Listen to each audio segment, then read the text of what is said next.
তারা হচ্ছে মানবে না, এই সম্পর্কটা মানবে না তারা। মানে পরিবারের সকলেই আপনার পরিবারের বিরুদ্ধে? সকলেই আমার বিরুদ্ধে, আমার পক্ষে কেউ নাই। পাশে কি আপনার? আপনার দাবিটা কি? ও আমার পাশে আমার হাজবেন্ড। মানে এটা আপনাদের বক্তব্যটা কি স্পষ্ট যে আপনি নিজের হ্যাঁ, শরীরের আমি মতো? নিজের ইচ্ছায় চলে আসছি, আমি নিজের ইচ্ছায় বিয়ে করছি। আর হচ্ছে মানে বাসা থেকে মানবে না, জোর করছে বলে আমি নিজে থেকে চলে আসছি, আমাকে কেউ জোর করেনি।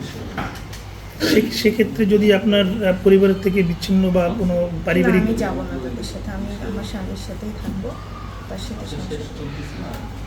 এবং এই যারা এই ঘটনা ঘটছে তাদের বিরুদ্ধে ব্যবস্থা নেওয়ার জন্য দাবি জানাচ্ছেন?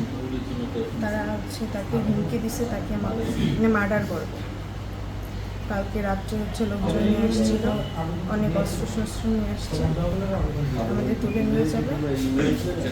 আচ্ছা, আপনার কাছে একটু জানতে চাই। তারা আগে থেকে আমাদের সম্পর্কটা মানবে না। আমরা বিয়ে করছি 18/6/2025 তারিখ।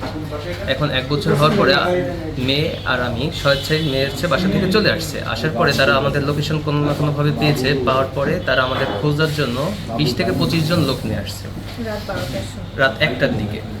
তারা অস্ত্রশস্ত্র নিয়ে আসছে, এসে আমাদের গ্রামে সব জায়গায় খুঁজে না পাওয়ার পরে আমাদের আমার মামা শ্বশুররা, তারপরে যারা ছিলেন মানে আমার মামারা, তার মামা শ্বশুররা তাদেরকে হুমকি দিয়ে গেছে এবং কি আমাকে, আমার পরিবারের যত সদস্য আছে সকলকে মার্ডার করার হুমকি দিয়ে গেছে।